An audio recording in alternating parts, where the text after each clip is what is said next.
Hello, this is me again in my third video in English. Sorry for counting them.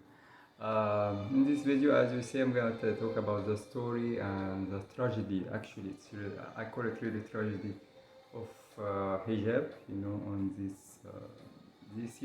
I think you all know it and you see it. Like even now, unfortunately, it became like sampled or something referred to Muslims or even for people from our area, or our countries. Since I was born and raised in Egypt, so I'll talk about this area, North Africa and Middle East and all this area. So in brief, it's short video. I can't say all the history of this thing and all the debates and argument about it and why it's a tragedy and why I call it tragedy. And you would see, I will try to say something in this short video. Actually, how the hijab begins? We're gonna talk first briefly, from the roots, that from the time of Muhammad, the Prophet Muhammad, till now, and how things went till now. Okay, in the beginning in Islam there wasn't anything, like that. There is no hijab and like that till one of the both the closest disciples to the Prophet Muhammad, Umar ibn al-Khattab. He was trying to convince the Prophet Muhammad to put his women in what is called hijab. Okay, and he was telling him that there is different kind of people go to his house, like good people and bad people, good men and bad men, and like that, and he should do something about it, like put his women, in hijab, or to not be seen or something like that, or to not be seen as much, or again, or whatever, So then there was gradually, it's like God listened to him, and it became in Quran the hijab for the Prophet Muhammad's wives. And actually, the word hijab, first of all, when it came in Quran, the word hijab, this is not to refer to something that women should dress. It's referred to something, like curtain or something that the Prophet Muhammad wives or anyone should put, they should put something between them, or anyone asks them for any issue. And sure, they start to wear something, to dress something, outside. But the word hijab, especially, it was for that meaning. وإن سألتموهن متاعا فاسألوهن من وراء حجاب. That if anyone wanted to ask them about anything, it's just supposed to be from behind this thing, put this thing between them. Anyway, another story. If you go to these books that's called tafsir, that explaining the Quran, especially ancient books and like that, they tell you another story about why this kind of wearing, for women, briefly, they say that in these days in Arabia they didn't have bathrooms in their houses. So women, when if they want to go to bathroom, as you know, or whatever, so they used to go like somewhere outside, like in deserts or anything like that. So and at that time there was like some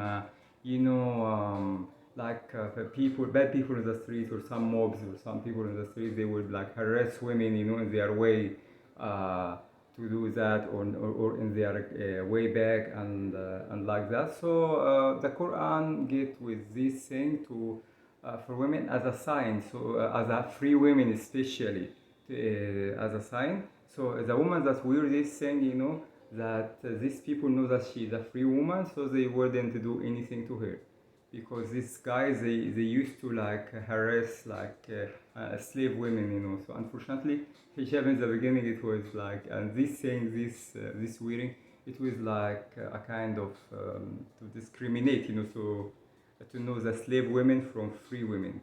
Okay, because slavery was something like acceptable and normal back then. By the way, we will talk about slavery in another video, and how it was very normal, back then, that day. Different from some propaganda or some people try to say now, like, yeah, we to free in our culture and our religion, like free slaves. No, this is not true. This is not true. We'll talk about this in another video. So anyway, so actually this is how this thing starts. And actually, if we look, there is two verses in Quran that mention something that women should wear, and like that. In Surah An-Nur and in Surah Al-Ahzab. And honestly, if you look to these both verses, it is not clear. There is none of these verses mentions that woman should like cover her head or cover her face or cover her hair. Actually, these two verses, it's with because I know a lot of people, even the Arabic speaking people, they don't understand clearly what this sentence mean. So you can understand it in different way. For that reason, find like some of these old imams or sheikh, old scholar, think that women should be all covered, even the face and everything. Some of they said she must have covered everything except face or and hands. But if we look to the verses, it doesn't say any of that. It doesn't say any of that, in my opinion. And this is even a debatable thing. There is a lot of debate about it, and and there. This is in brief, and even in hadith, there is no any acceptable hadith about this thing. There is hadith, some people repeat it, but it is not acceptable. Okay, I don't want to get into details. Okay, anyway, this is how we talk about it, how it became in religion, and my advice to non-Arabic speaker: never trust of translation or one translation. And I'm gonna talk later about the translation if they really translate the Quran or they translate the meaning of Quran, because there is the huge difference and there is a lot of surprises will surprise you about the translation, what is called the translation of Quran. Okay, so let's put this aside. So for centuries, that women been already like wearing head cover and like that, and people would think like it's in maybe part of religion based in conclusion of some other men, not based really in text, because now there is a lot of scholars say the hijab and this head cover, it's business, so there is nothing to support it really in the Quran. And I really believe this theory. I have even some videos in Arabic. So anyway, so in modern time, like, in the beginning, by the end of, I think, 19th century and the beginning in 20th century, in Egypt and all other countries, where women start to go like to be educated, to go to schools and to work, gradually this thing is vanished. It became like a social like where, and it started to vanish. Even in Egypt, women with dress normally, with no head cover or anything. I think maybe till 1990s. Imagine that, So lately, with the beginning of 21st century, with the rise of power of radical Islamic groups and like that, so gradually find like all the society start to wear this thing. A lot of women, I don't have any problem. Anyone would choose the way it is, but the problem it became like culture. Gradually, it became like a tool of discrimination. Now there is discrimination in Muslim country against women who is not wearing this thing. The woman that she doesn't wear this thing, she called mutabarrija, and it's a bad word. And some people think, forgive my language, that any woman that she is not wearing that she's a whore or slut or something. And I'm sorry. And even funny enough, with this hijab thing, that we have like the highest rate of sexual harassment in Egypt, by with this thing.